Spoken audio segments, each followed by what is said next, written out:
Swami Vivekanand Subharti University, one of the leading universities of North India. 250 acres campus, 220 plus professional and vocational programs, 20,000 plus students, state-of-the-art infrastructure.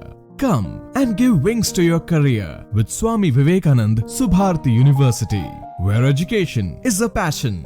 NH58, Meerut, Delhi, NCR. कानून व्यवस्था की हालत बहुत खराब है। ये खाली झूठे ढींग मारते हैं कि हमारी कानून व्यवस्था ठीक है।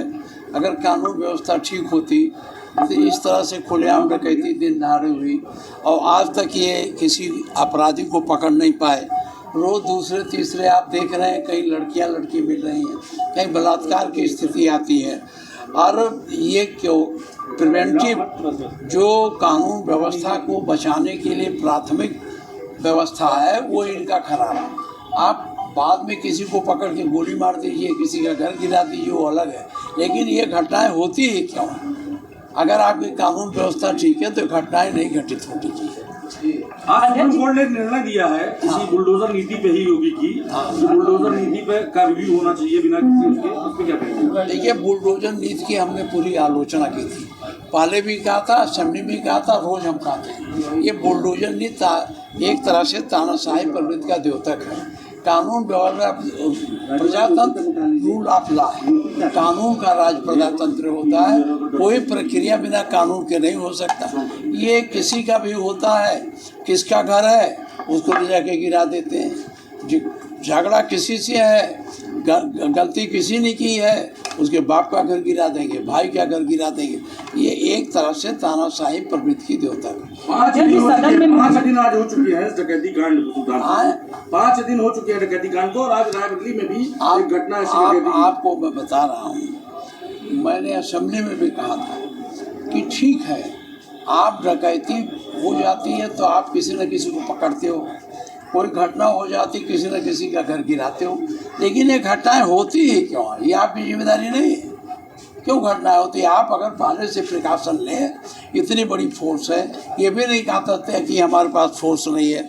अब एक थाने में 70 सिपाही बीच के हो गए, 10 12 सब इंस्पेक्टर हो गए, एक इंस्पेक्टर हैं, CO हैं, इतनी बड़ी फोर्स है, आपका निचले स्तर तक आपका संबंध है, फिर क्यों नहीं रुक रही घटना है? इसके माने इनकी नीति लचर है, इनका इरादा कानून व्यवस्था को मुस्तैदी से लागू करने का नहीं। अध्यक्ष जी, सदन में आप विपक्ष के नेता हैं और आप अध्यक्ष भी रह चुके हैं। मुख्यमंत्री योगी आदित्यनाथ जी सदन में कहते हैं कि उत्तर प्रदेश में बेटी और व्यापारी दोनों सुरक्षित हैं और दिन दहाड़े लूट। अब आप हमें से क्या पूछते हो?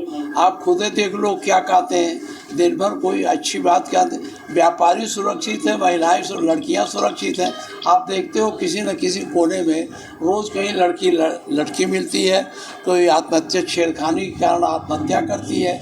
और ये नहीं, पक्षपातपूर्ण रवैया।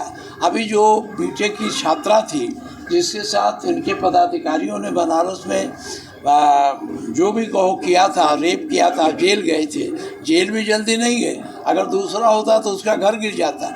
वो जेल गए और इनकी लचर पैरवी से इन्होंने ठीक से पैरवी नहीं की, आज उनकी जमानत हो गई। तो पक्षपात है ना। बाबूजी, 2 दर्जन से अधिक डॉक्टरों को आज जो है वो स्वास्थ्य मंत्री ने बर्खास्त कर दिया है। किसको?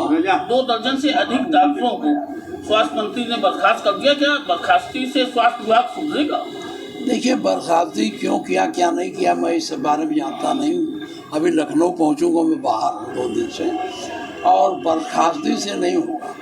डॉक्टरों को आप जब तक समुचित सुविधा नहीं देंगे और तब तक वो डॉक्टर वहाँ नहीं रहेंगे। एक डॉक्टर प्राइवेट प्रैक्टिस करता है तो 4-5 लाख रुपया महीना कमा लेता है। आप उसे 1 लाख रुपये महीने पर देते हो तो उसकी उतनी रुचि नहीं है। इसलिए इनके लिए सुविधाएं बढ़ानी चाहिए, और जो अस्पताल है उसका ढांचा भी कायदे से बनाना चाहिए। एक सवाल है, 69,000 शिक्षक भर्तियों को लेके काफी अभ्यर्थी अभी भी लखनऊ में आंदोलन कर रहे हैं। इसको लेके आपका क्या? देखिए, हम 69,000 भर्तियों में जो आरक्षण का पालन नहीं हुआ था और ईगो गार्डन में 6,000 से ज़्यादा छात्र वहाँ धरने पर बैठे थे। मैं उनके धरने में 2-3 बार गया। असेंबली में भी यह बात उठी थी। वहाँ के उनके संसदीय कार्य मंत्री ने कहा था बिल्कुल पारदर्शी तरीके से आरक्षण का पालन हुआ है, उसमें किसी प्रकार की कोई कमी नहीं है। अब सुप्रीम कोर्ट ने जब ये फैसला दे दिया कि नहीं, इसमें आरक्षण का पालन नहीं किया गया, पुनर्विचार करके फिर से बनाया जाए, तो इस सरकार को लज्जित होना चाहिए, शर्मिंदा होना चाहिए। और जो इसकी जांच करके, जैसे उन्होंने 3 महीने का समय दिया है, 3 महीने के अंदर उनको 3 महीने क्या तो 1 सप्ताह में भी हो सकता था, उसको करके लोगों को जो बेचारे धरने पर बैठे हैं उनको अवसर देना चाहिए। और दूसरी बात, जिन लोगों ने आरक्षण की व्यवस्था का पालन नहीं किया, जिन अधिकारियों ने, कर्मचारियों ने, उनके खिलाफ कार्रवाई करनी चाहिए। बाबू जी, उपचुनाव को लेके क्या तैयारी है? समाजवादी पार्टी की पूरी तैयारी है और समाजवादी पार्टी पूरी मजबूती से लड़ेगी।